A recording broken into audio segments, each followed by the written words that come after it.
The first labor of Heracles, the Nemean lion.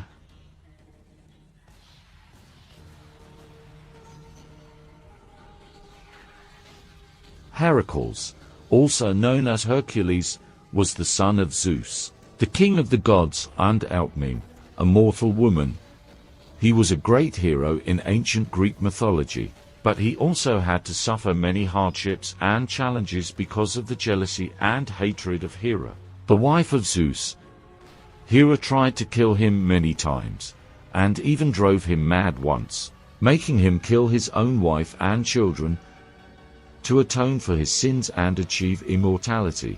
Heracles had to serve King Eurystheus, who was chosen by Hera, and perform 12 impossible tasks, known as the 12 labors of Heracles.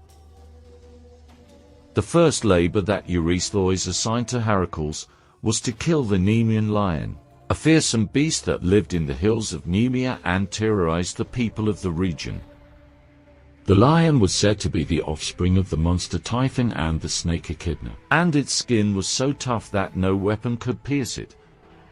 Heracles set off to Nemea, armed with his bow and arrows, his club, and his knife. He soon found the lion's tracks and followed them to its den, a cave with 2 entrances. He blocked one of the entrances with a large stone and entered the other one, hoping to surprise the lion. However, the lion was not in the cave, but outside, roaming the hills. When it saw Heracles, it roared and charged at him. Heracles shot several arrows at the lion, but they bounced off its skin without causing any harm. He then swung his club at the lion's head, but the lion dodged it and bit Heracles' arm, making him drop his club. Heracles wrestled with the lion, trying to stab it with his knife, but the knife could not cut through the lion's fur. Heracles realized that he had to use his bare hands to strangle the lion, as he had done with the snakes that Hera had sent to kill him when he was a baby. He grabbed the lion's throat and squeezed it with all his strength, ignoring the lion's claws and teeth that tore his flesh. After a long and fierce struggle, Heracles finally choked the lion to death. Heracles wanted to take the lion's skin as a trophy, but he could not skin it with his knife. He then remembered that the lion's own claws were sharp enough to cut its skin, and he used them to peel off the pelt.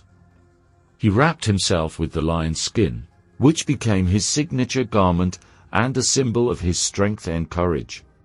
He also took the lion's head and used it as a helmet. He then returned to Eurystheus, carrying the lion's carcass on his shoulders.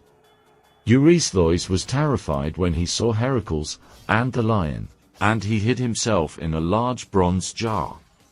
He ordered Heracles to leave the lion outside the city gates, and from then on, he communicated with Heracles only through a herald.